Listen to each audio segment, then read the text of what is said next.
Hey guys, I'm Josh Brown. And I'm Jordan Stevens. And you're watching the Cars and Health Bars podcast. Let's get right into the episode. Hey guys, welcome to Cars and Health Bars. On this episode, I am joined by the host of the Quarter Mile podcast, Drew. How are you doing, Drew? I'm doing so glad. I'm learning how to speak as we're talking on this podcast. I'm doing great, Josh. Thank you so much for having me. Excited to be on your all's podcast. Oh man, yeah, I know. This weather has been absolutely horrible. I mean, Nashville, it's just as bad as up here, in Bowling Green. I've heard. Yeah, we got some good snow today. Hopefully it's all gone by, or at least drivable for tomorrow. But what's kind of fun is to usually every other Wednesdays is a podcast recording day for us at the Quarter Mile Podcast. And we were just talking about this before the show, but we do it in person. But we couldn't do it tonight, so it worked out that I ditched my regular podcast co-host to come join you guys. So thanks for having me. Can't get away from it, huh? No, it's okay. It would have felt weird. I would probably just start talking to myself in my room if I didn't have someone else to talk to on a Wednesday night. So it's kind of like going to the gym by yourself. It just feels a little weird. So for our viewers that maybe don't know about your show, can you kind of fill us in on, what the Quarter Mile podcast is all about and what they can expect whenever they hop on over and listen to your show?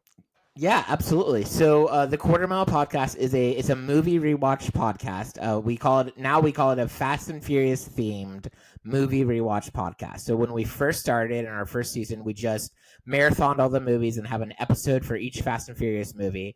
But then, after 10 episodes, it's like, well, what are we going to do? So we went with, for our second season, what we've been doing is we've been doing what we're calling Fast and Furious adjacent films. So some of them are like obvious ones that people might think about, like the Turbocharged Prelude, Los Bandoleros, Hobbs and Shaw. But then we take it a step further. We do weirder ones. Like we just released the episode today. We released was Super Fast, which is a parody of Fast and Furious. And like we have other ones like Point Break on there and Better Luck Tomorrow. And so what I always like to encourage people is especially if you love Fast and Furious, we talk about those movies, and that kind of is a reoccurring theme in all of our episodes. But then also if you just like fun movies, that's really what we're all about. It's just me and my co-host CJ, who's a friend of mine, and then we always bring in like a friend, just another buddy of ours, and it's all about having a good time. It's all about just enjoying our movies, keeping it light.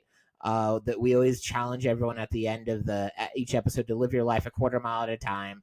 But it's basically just like do have fun, enjoy your life, take each day as the blessing that it is, and just there's just a lot of negativity out there right now in the world, and so we try to just, whether it's just having fun and kicking back and watching a movie, or just being positive and encouraging, and especially to creatives, because we're a big fan of all the people that do stuff like what you guys are doing, like making podcasts. So we always have a spotlight every week where we just highlight someone different, unless we don't, and then we just don't have one. So, Fair enough. That's what actually I found out about your podcast, was that the whole spotlight system. That is an incredible thing. Just like promoting other people, getting other people involved. It's just the networking itself is just genius. Like I love that you guys do that, and I'm happy that we were able to be one of those spotlights. It was an honor. Yeah, really. You were one of our recent ones. I was wondering how did you see that we had a spotlight option? Because you guys are in history the first quarter mile spotlight of someone who I didn't know ahead of time, which I was so glad to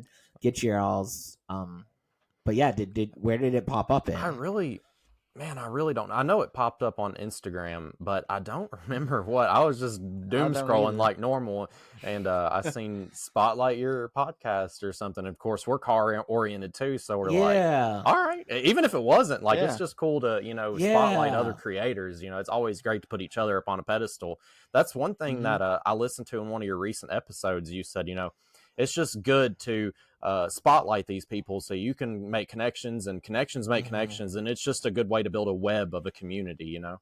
Yeah, absolutely. I think there's so many things in this world where we feel so alone, but then in all seriousness, a lot of us are going through the same thing. A lot of it, I know, being a creative myself, I'm a stand-up comedian, so gig-based economy. A lot of times when you're doing this, like, any kind of entertainment job, you feel like you're the only one going through this kind of thing. But then you start talking to other people that are either other comedians or other performers of any type, and you realize like, oh no, they have to go through the exact same stuff too. And so often we just kind of try to deal with everything by ourselves, but we don't have to. So yeah, and even like going to events, like we go to an event up in Indianapolis called PRI, just like making connections online and then going to events where you see those people in person, and it just like it feels so wholesome. It's like you're seeing like a long lost friend, but you've never met them before. And it's just, absolutely, it's so awesome. It's so awesome to see like people in person that you've talked to on a screen. It blew my mind that you are already so close. We're in Bowling Green, so it was like, geez, this he's already so close to us. It's crazy. I actually lived in Kentucky. I lived in something. Yeah, come on. Yeah, sometimes I perform in like Louisville or Lexington. I actually last month I was in Lexington, so I know that's not like super close to Bowling Green, but it's Kentucky, so in my brain it's like close enough. So need to hit up Skypack sometime. Yeah, wait, where's Skypack at? I don't know if it's Bowling Green. Yeah, it's like in the heart of Bowling Green. I think Joe Gatto had a show there not super long ago. There's some kind of big names that have came there in the past. Yeah, that's awesome. I only know of one venue at Bowling Green. I don't even remember the name of it, but it's pretty small scale. One of my friends who lives here in Nashville used to run a show there, but then she moved, and so but they're still doing it. So I was booked on it, and then like the week of, they unbooked me, and so that's unfortunate. It wasn't like mean. I think it was like they hadn't sold a ton of tickets, and they were just like, we don't want to do it. So gotcha. But yeah. I want to kind of reel it back a little bit to the Fast and Furious stuff, of course. I unfortunately I got into cars kind of later in my life. Like I was a little bit through my teenage years whenever I found out about that my passion for cars. And fortunately, all the Fast and Furious had come out except for maybe 8. I can't remember, but so I got to binge watch them, which was awesome because I'm like, I don't have to wait for movies. They're here. They're all here for me, like just waiting. And I want to know, on your opinion, what is your favorite Fast and Furious movie? Okay, I love this question. I can talk about Fast and Furious for way too much. Whenever a new movie comes out, I binge watch the entire series. And me and my friends started doing this when Tokyo Drift, the third one, came out. And at the time, we didn't think there was going to be like 10 plus movies, so this wasn't that big of a. But now it's like it almost becomes like a national holiday in my house. Honestly, we treat it like a Super Bowl party. We buy. Oh wow! Everyone who wants to comes over. We buy tons of food and snacks, and I really do. Like I'm talking wings and chips and dip, like this Super Bowl style, nice event. And it's open source. You can watch you can stay as long as you want. You can stay the whole time or whatever, or you can come and go. But my favorite movie for sure is the seventh one, Furious 7. That to me was so. I think it's interesting when you watch Fast and Furious because they say the first three, maybe even four. Four's kind of weird, but the first 3 or 4 are like the car related as they started to be Fast and Furious movies. But then 5 through 7 is when they became like the heist movies. And a lot of people, like myself, would argue that was kind of like, that was when they figured out what they were good at. And they're like, we're going to play into this. And then 8 to like 10 has almost become like, spy or like debatably like superhero movies, like just, real action packed. But so by 7, I felt like so 5 was like an amazing movie. And it's like they had found their stride. And then they one-upped it on 6. Like if 5 was perfect, 6 was like perfecter. And then 7, they took it even a step further. And 7 debatably was where they were going to end the series.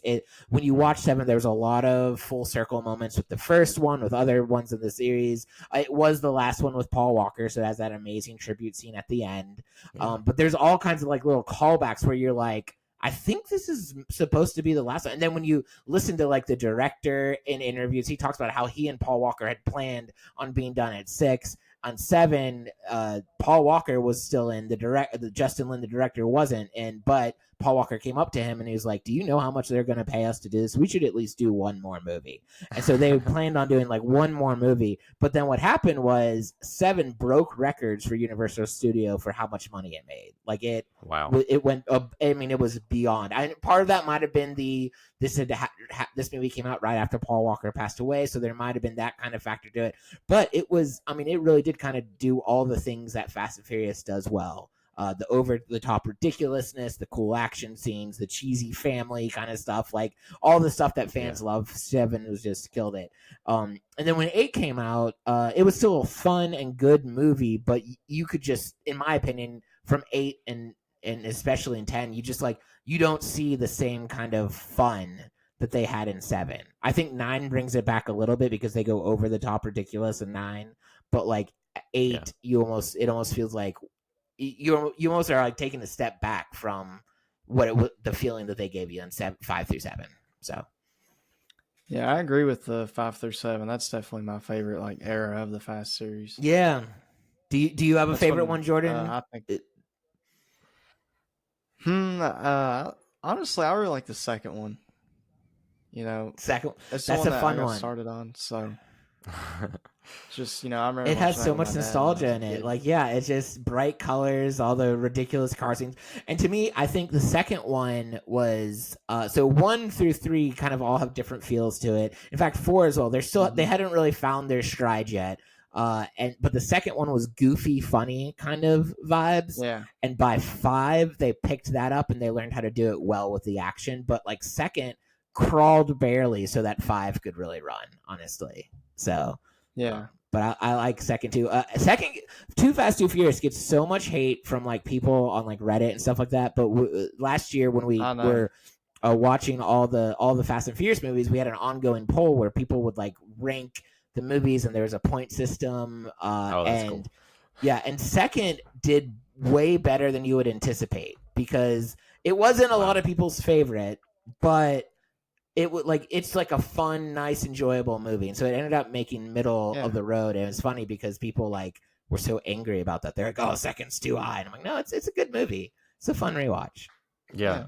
I love like the opening scene. They're all like doing a street race, and Paul Walker shows up in the skyline. Like that is, I love that. I love that too. That might be my favorite opening scene of the Fast and Furious. It was a good race. The cars were awesome. Yeah, straight into race. Yeah, absolutely. So I see. In my opinion, I think Tokyo Drift, at least in what I experience, is I feel like Tokyo Drift gets a lot of unneeded hate. Like a lot of people just like, I don't know, especially like around me, they're like, "Man, Tokyo Drift was like the worst one." You know, there wasn't none of the main characters in it. He was in Japan. I'm like, what do you mean? That's drift culture right there. That's where it started. It was.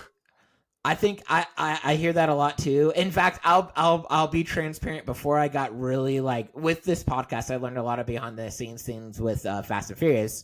Not with this Cars and Health Bars podcast. Sorry for a second there. I had a transcendental experience where I thought we were on my podcast. With the Quarter Mile podcast, I had that. I used to kind of be a bit hate the third one in comparison to the other ones. It's really that opening scene when you got the football player and the cheerleader. They're like the worst human beings on earth. Yeah, and you know, and Lucas Black's character, he hasn't had his character development yet, so he's a pretty big tool as well. So it's like for the first 20 minutes of the movie, I'm like, I hate everyone in this movie. Like when they all get in a car wreck, I kind of am like, I hope they're dead. Like I hope that's how this movie ends, you know? But what was really cool about the third one was, first of all, it saved the entire series. That was the first one that Justin Lin directed. And then also Vin Diesel, kind of because he wanted to make a deal to like keep his other series, Riddick, and you know, maybe put in like a little credit with this one. They said, "Could you do a cameo?" He said, "Yes, but only if you make me a producer for Fast and Furious." And then years later, there was a resurgence of popularity, so they made the fourth one. So that little deal he was making mainly for another movie he wanted to direct that wasn't even Fast and Furious ended up making his career. So that was kind of cool. But the third one is the best standalone movie. You could argue the reason people don't like it is because it doesn't have as much in common with the rest of the movies. Like if you took it out of the series, you wouldn't miss much of the overall Fast and Furious storyline. But the cool thing about the third one is, I mean, it's essentially the Karate Kid with cars. Like it is, it is like everything about the Karate Kid you can relate to Tokyo Drift. But what it's the first movie that has character development in Fast and Furious. Debatably the only one with character development. Though I would argue you'd take the first and the second one and say that shows us Paul Walker's character development. Yeah, 100%. Vin Diesel apparently he doesn't make a mistake until the 9th movie. I don't know if you guys ever picked up on that, but he is like never wrong. And then the one time you could argue he was wrong in Fast 9, it's not like a person who points it out. He has like a near death clandestine, like almost like God experience that makes him realize like, oh, it's not that I was wrong, I just didn't know something. So yeah. But I think in that series, he plays like the big brother role so well. Like he's always putting everybody on the right track. He's always there. He's always family. Like he is the big brother character through and through. Yeah. What about The Rock and Vin Diesel having their little beef in the movies? Oh man, that's so much fun. Are you guys caught up on all the Rock Vin Diesel beef? That is crazy stuff. I am not. Okay, so The Rock came in Fast 5, and he was like basically stole the show. He was a big deal actor. It was great. And Vin Diesel had a problem with that because Vin Diesel does have an ego, and the Fast and Furious movies are his baby.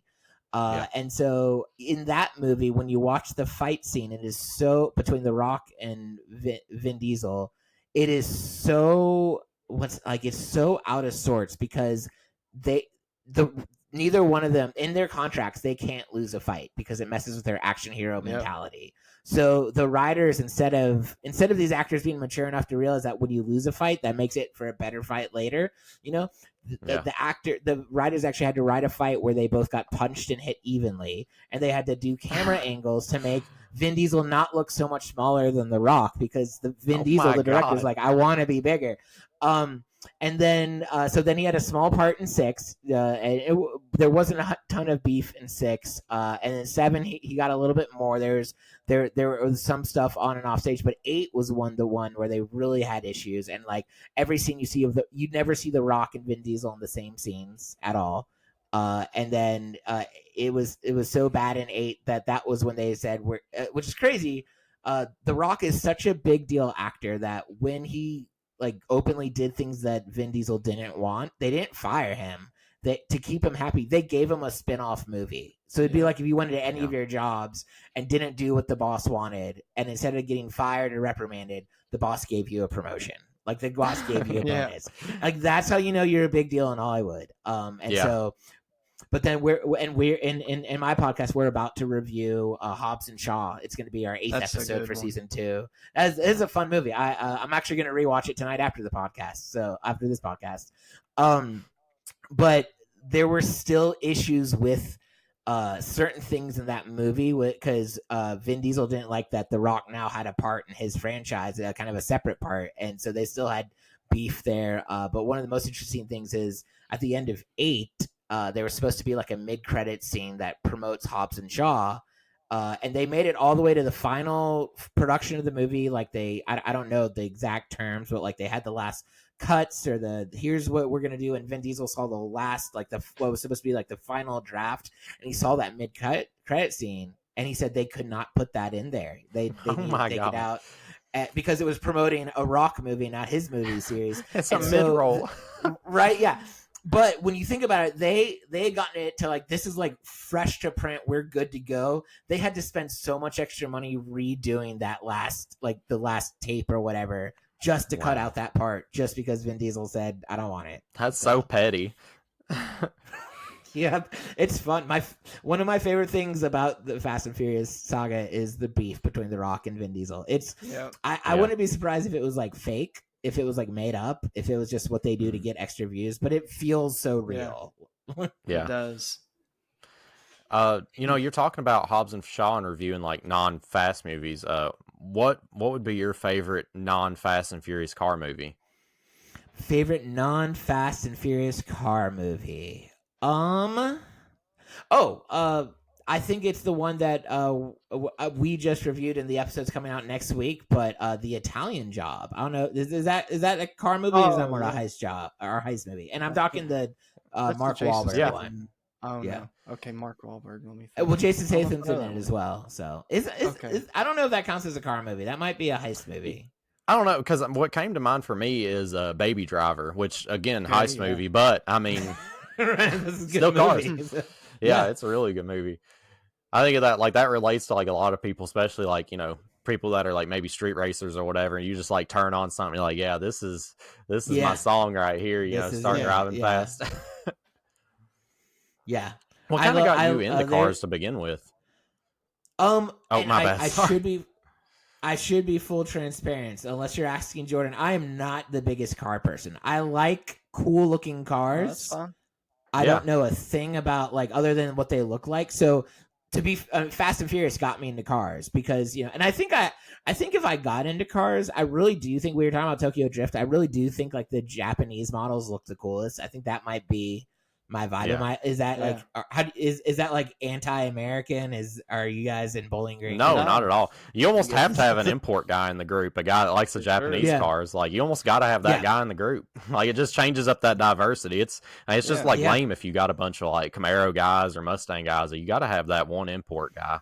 Trucks. Yeah, cars, I like the imports, which I guess also are like in the Fast and Furious movies, like Brian O'Connor is always going for the imports or whatever as well. And I liked his cars because I know their debate is always his debate with Vin Diesel, Dominic Toretto, who says he likes the muscle cars. And I'll be honest, like the muscle cars don't do a ton for me. Like they're cool, but like I guess with what little I know about cars, I'm more of an import guy myself. Yeah. I mean, we got a buddy that he is through and through. Like he's got a Skyline, he's had WRXs, he has only imports, and I think the closest he got to even being a domestic guy is he took a Genesis and put a like a GM Chevy engine inside of it. And that's as far as he'll go. I don't think he could go any farther.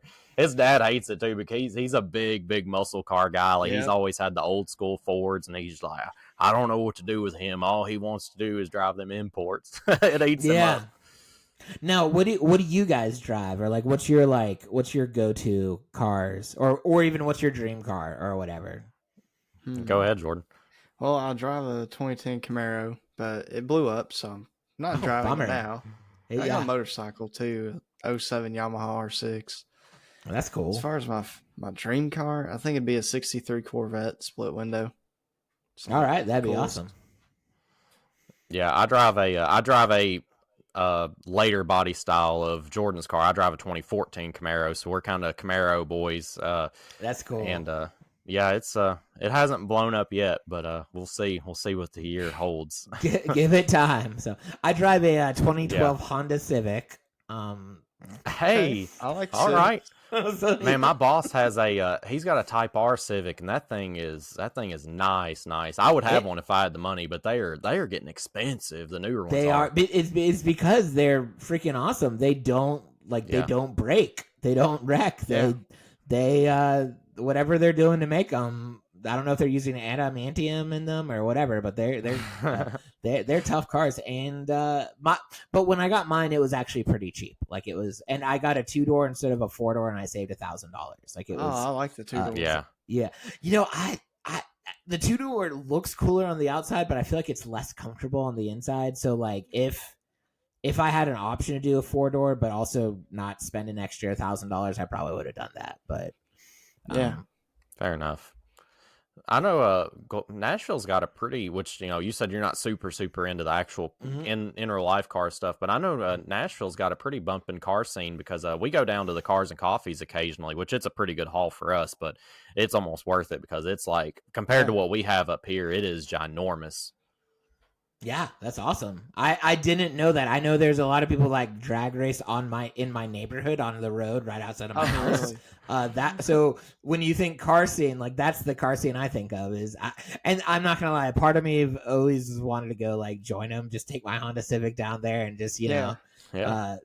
But also I am maybe the worst driver on earth. Like I see that's what's cool though. Like you get people that like aren't super into cars and then they go and they like get into like a car meet or whatever and they're like, oh, this feeling right here, this feeling of like having other car people around me and like getting included and everything. It's a feeling. Like I encourage people, like especially that listen to the gaming portion of our podcast, like, hey man, go to a car meet, go hang out, especially if you ain't got nothing to do. Like there's a local car meet, go hang out. Even if you ain't got like, if you drive like a Honda Accord or something like not even related to like being like a car guy.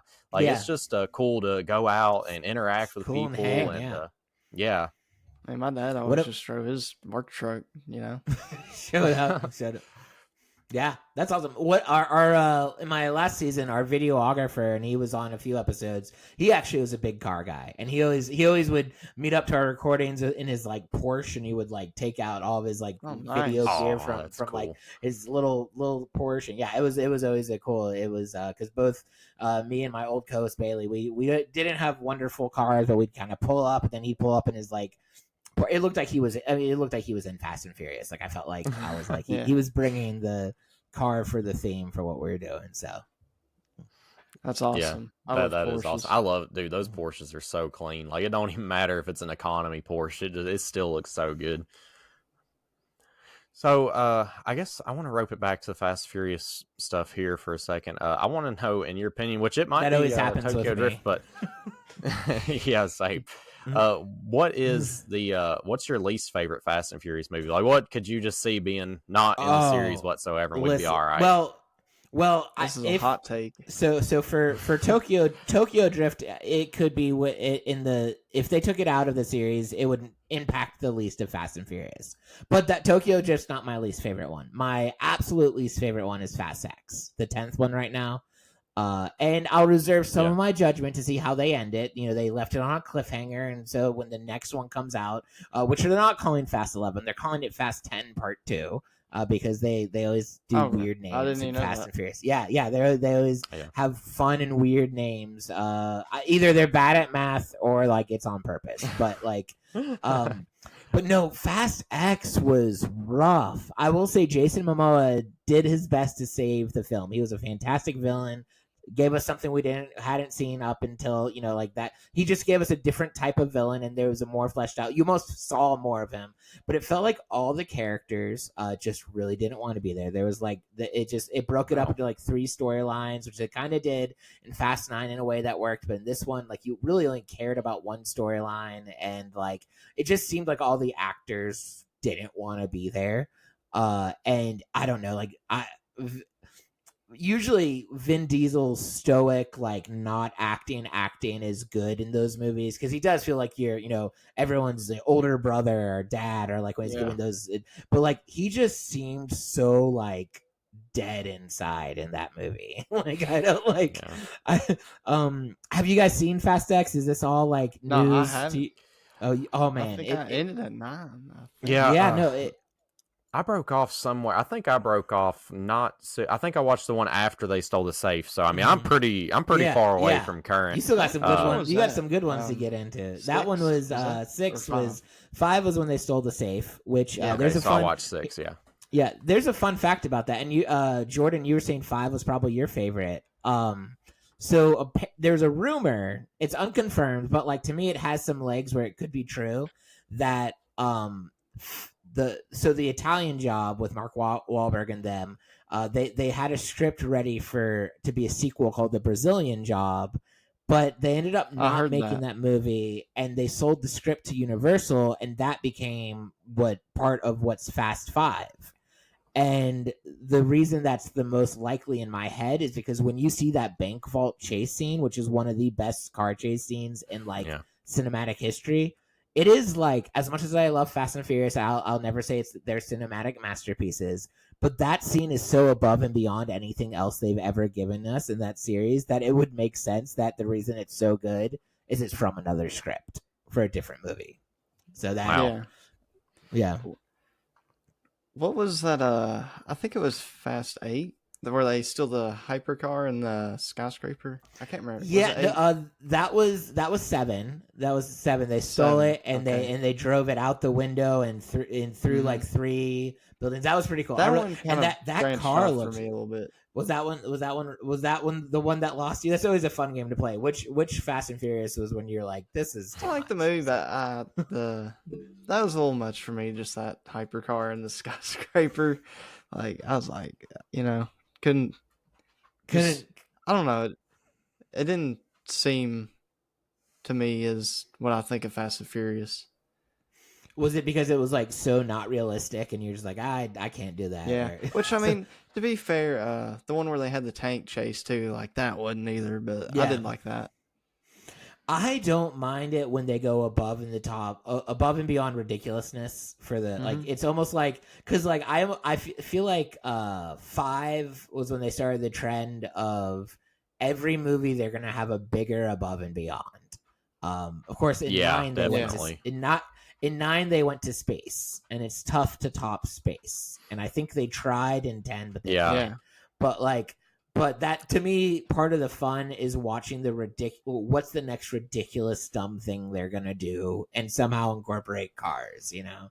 But I also completely understand how if like you sit down and you think like, is this realistic? Absolutely not.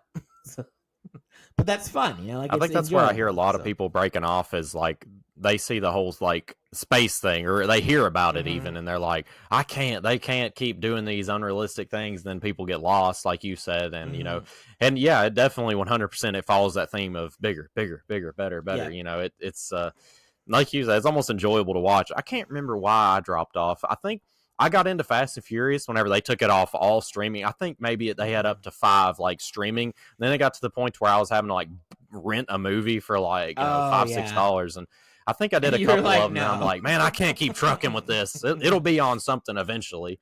Yeah, you broke off when it started having to cost money. You're like, yeah, I'm like, come on, man. I got 3 streaming services. One of y'all pick this up.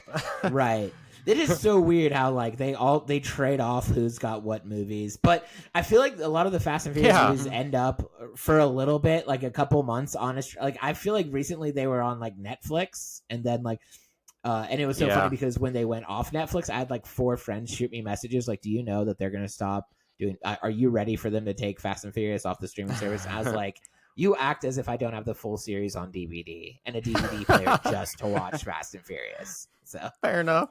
I know I bought I definitely bought the first one because I go back and watch it. Like I think it's about a yearly watch on that. It's just that's my favorite Fast and Furious movie. Like it's some movies don't capture with I'm a super big car enthusiast, so some movies just don't capture those raw like engine sounds, and like they just make it unrealistic, and like you hear those Honda engines screaming, you hear Dom's like supercharged blower engine blowing, like you hear those genuine engine sounds, and that's what I really love. Like the first Fast and Furious has some super nostalgia, and it's even heist based. I mean, it's the TVs.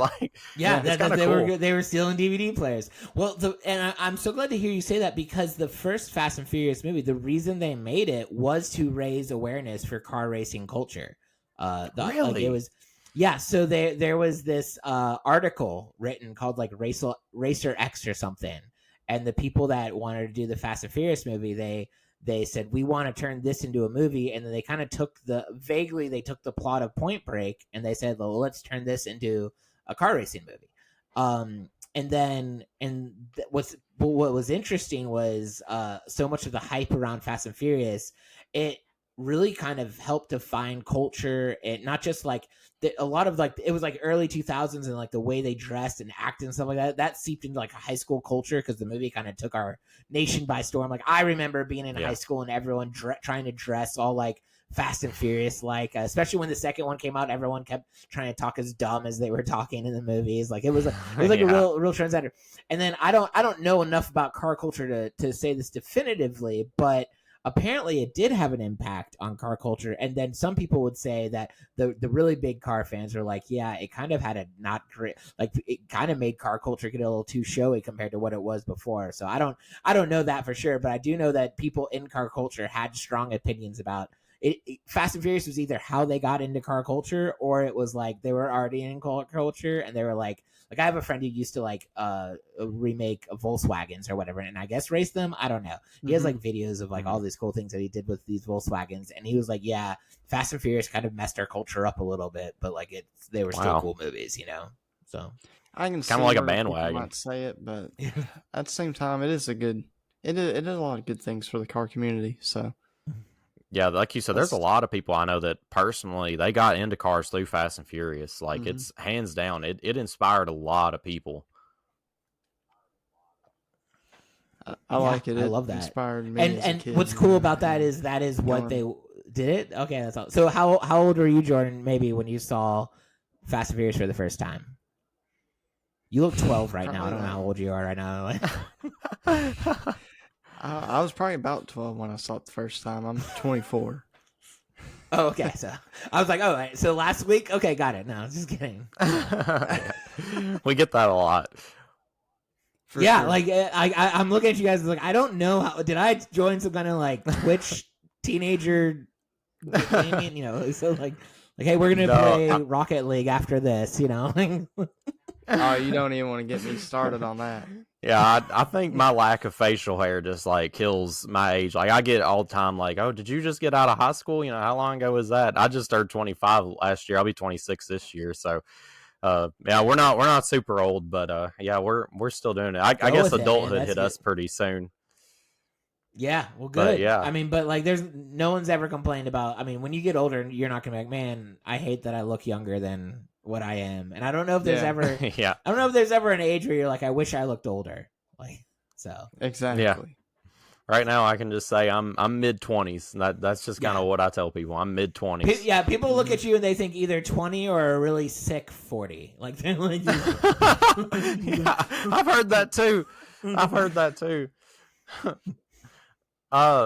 So before we wrap up here, I want to know a little bit about, this is completely off topic from cars, but I want to know a little bit about your comedy career, because that's always, that's something I don't really talk about on my podcast. But actually, before I got into listening to podcasts, man, I would turn on stand-up comedy at work and just listen to like Cat Williams set. Gosh, there was so many like small comedians I listened to also. I just can't think of any off the top of my head. But like that stand-up is so great. I don't know if that's the style of comedy you do, but I would love to know. I want to know a little bit about the comedy side of Drew. Yes. Yeah, so I started doing comedy probably when I was about your guys' age. So like 24 was when I got into comedy. I'm 37 now. And like most comedians, it started completely as a recreational thing, an art, a creative outlet. I was working as a pastor, a youth pastor at the time, and like I was kind of getting annoyed with like I had the same circle of people around me. Like they all look the same, they all act the same. I want to kind of get out a little bit, so I gave I'm sorry. Diversify. Yeah, diversify a little bit. Yeah, exactly. So, I'd always liked comedy, like you were saying. I liked listening to it and stuff like that. And I used to get a weird compliment, which was like, after I preached, people would be like, hey, man, if preaching doesn't work, you should totally do stand-up comedy, which isn't exactly what you want to hear after a sermon, but like, okay, I guess they like the funny parts, whatever. So I gave it a go. I just did an open mic, and I mean, in that moment, absolutely fell in love with the experience, fell in love with the getting up there and getting laughs, the culture. It's just like there's a racing culture and a car culture. You go to like open mics and indie comedy, there's like a weird culture there for just like a lot of outsiders to feel like they belong a little bit. Like it's definitely a unique experience. And so then I actually got my start in comedy. The first 2 open mics I ever did were in Lexington, Kentucky. And then shortly after that, I moved back to Nashville, which is where I'm from, and I kind of keep coming back to. And so comedy for me started as a side hustle or recreational at first, but then I started making a little bit of money off of it. But then I kind of took a break, moved to West Tennessee, got a full ride to seminary, like kind of got back into ministry for a bit, but it was kind of always there. And then a few years ago, about 3 years ago, I decided I gave myself permission to be like, this is what I want to do with with my job. Like, this is what I want to do as a full-time performance entertainer. So I've been a full-time comedian for 3 years. And the first thing that happens when you become a full-time entertainer is you learn all the different side entertainment things you can do to kind of help pay rent, And so like, in addition to traveling and performing myself, I have a clean comedy show production group based out of Nashville. So I produce shows. I also run a brand where I like to consult with comedians, and I help them with like their online presence, or I build them like websites and stuff like that. Like kind of the extra things that like I've learned over the past decade, but like newer people don't just naturally wake up and know. But the heart of my most exciting thing is the performing aspect of it. It's the getting on stage, making people laugh, telling jokes. Even though I produce clean shows, I work in all kinds of rooms. I don't necessarily feel like I have to stay clean or whatever. I do just realize also I have the face for clean. Like women feel uncomfortable when I try to do crass jokes. So I learned long ago that really I do work best when I work in clean rooms. And I like kind of the attitude of non-offensive comedy. Like it kind of fits the vibe that I just in general do. and then actually the reason I started my podcast is because a lot of comedians, you got to work on your online presence. And one thing you learn pretty quickly if you're really pushing it as a comedian is people don't like stand-up reels aren't going to make you famous. Like people, unless you're Matt Rife, it just doesn't like people don't really care that much about stand-up reels. So a lot of comedians find like that extra thing. And from what I was looking at online at the time, I was like, I can either be hot, which I can't.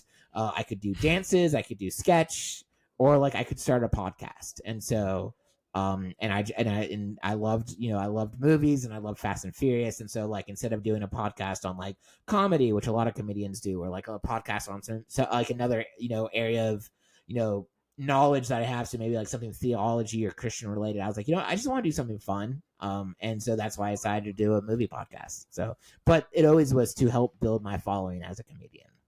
So.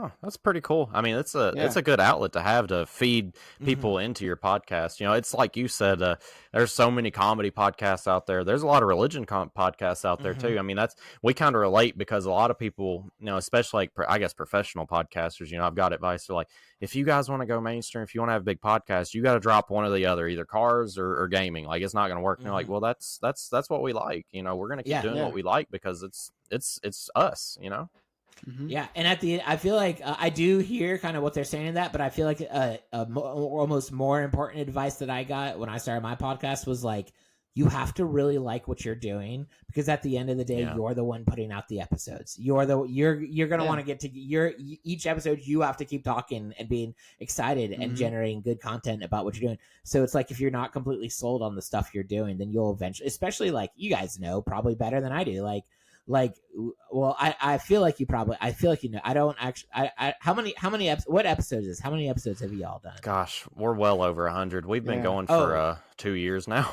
Okay, so then I was correct in my assumption. You know way better than I do because you have more episodes. Like you get those moments where you're like, is anyone like listening to this? Is anyone watching this? Is anyone like, and to me in those moments, it's like, I give myself permission to not care in those moments because I'm still excited about getting together with my friends every other week and talking about a movie, And so, and I do feel like, or at least what they tell me, we're trying to do it with our podcast. We see it a little bit, but it's, we're still pretty small ourselves.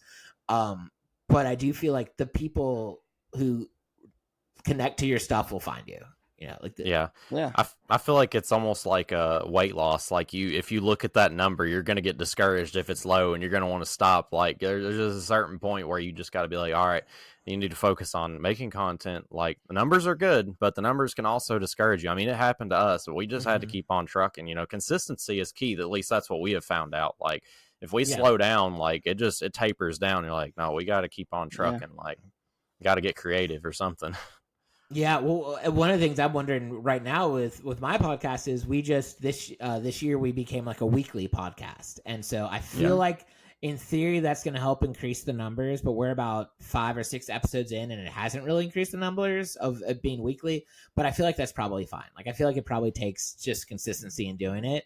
But like it was so much easier to be a monthly podcast. It was so I bet one episode a month. Oh my gosh, super easy. But I bet. We've been going weekly for a while. It gets rough, like especially like that you got like a work life outside of the podcast like we do. Like it's hard to be creative in 2 different outlets, especially you being a comedian because you got to be thinking of material.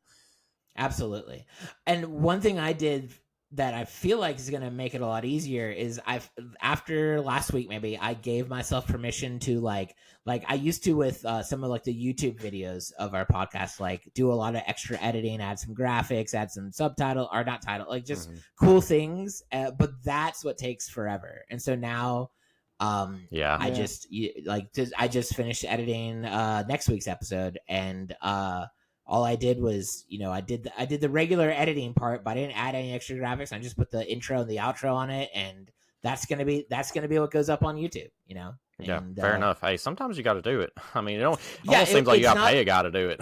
Yeah, it's not gonna look as cool, but it's gonna save me hours in the week. So it's like that's kind I of definitely worth get it. that. So, especially when you see like the count of how many people actually watch your videos versus like listening to them on like I feel like you get a lot more people listening to the YouTube from whatever your streaming service is and the actual, anyway. So Yeah, I definitely agree with that. We just recently went video, and it's changed a little bit. I know it brung a lot in at the beginning, but it's kind of staying steady right now. So it's something we're kind of I think we're maybe 4 or 5 episodes deep doing the webcams, and it's helped us out.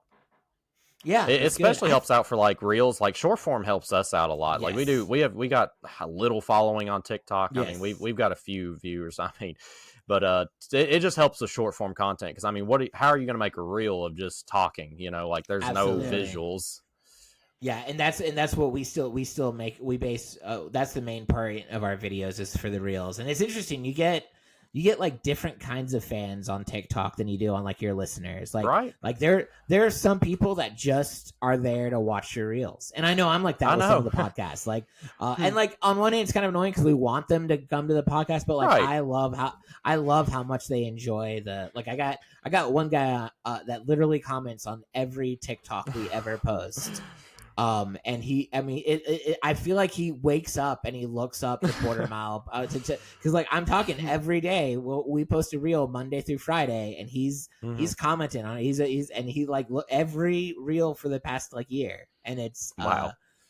Yeah, well, that's dedication right there. Yeah, about to say. But I don't think he's ever actually listened to one of our episodes because sometimes the comments he'll make a comment and I'm like, yeah, we talked about that in our episode. You know, like, yeah, that's a fun fact that we already know. Thank you. But like, yeah. Hey, there's like the whole. If you like this, there's like way more over here. Like that's just you want to tell them like, hey man, come on over. But you know, that guy's still a follower. That's still someone who's being impacted by what we're doing. You know, and I think that's kind of cool. So yeah. Well, I've really appreciated your time, and I definitely want you to plug all the socials and everywhere people can find you, and for them to go check out your podcast if you want to do so now. Yeah, absolutely. Well, and thank you so much, Josh and Jordan, for having me. This has been great. I love your guys' podcast. Next time, I'll have my own background that looks as cool as your all's. So, if you're interested if you all are interested in my podcast, it's called the Quarter Mile Podcast, and that is literally what we are on all social media. It's at the Quarter Mile Podcast. If you type it in, will pop up. The one exception is TikTok. We got in some kind of TikTok trouble when we started it, so we're just Quarter Mile Podcast because we had to start a new TikTok, and I don't even remember what happened, but we always make the joke weird. That TikTok hates us for some reason, but it's fine. And then I'm also a stand-up comedian myself, and so if anyone wants to check out my comedy or anything related, especially if you're in the Nashville area and you're wanting to know if I do any shows near you, Drew Davis Comedy on everything social media wise, and I'll pop up. And whether it's on TikTok, or whether it's on my podcast with my comedy, if anyone wants to reach out and say hi, I am a real person and I will respond. So unless you're being creepy, we'll definitely try to make it out to one of your shows because. Yeah, we'll try to make it out to one of your shows. I love stand-up comedy personally. It would just be a treat to come out and listen to your sets. Yeah, that would be great. You let me know, and if it's a show that involves paid tickets or whatever, I'll get you guys in for free. So, hey, we want to support you, man. No worries on that. Yeah. We know what it's like out there. Yeah. Well, man, it has been absolutely great having you on. And guys, with that being said, I will throw it to a quick outro. Hey guys, thanks again for tuning into this special episode of the Cars and Health Bars podcast. I want to extend an additional thanks to the Quarter Mile Podcast. Drew, is awesome having you on. Go follow him on his stand-up, his personals, and his podcast. It's a lot of fun. I think you guys will really enjoy his podcast, and it goes to show the support of the Cars and Health Bars podcast. I also want to apologize for missing last week. We had a lot of stuff come up with our personal life, and more on that in the future. I also want to say we are rescheduling that interview that was planned for that day. We will be rescheduling the Jared interview as soon as he is ready. So hopefully we'll have that coming up in the next few days or episodes. With that being said, guys, we will catch you in the next one.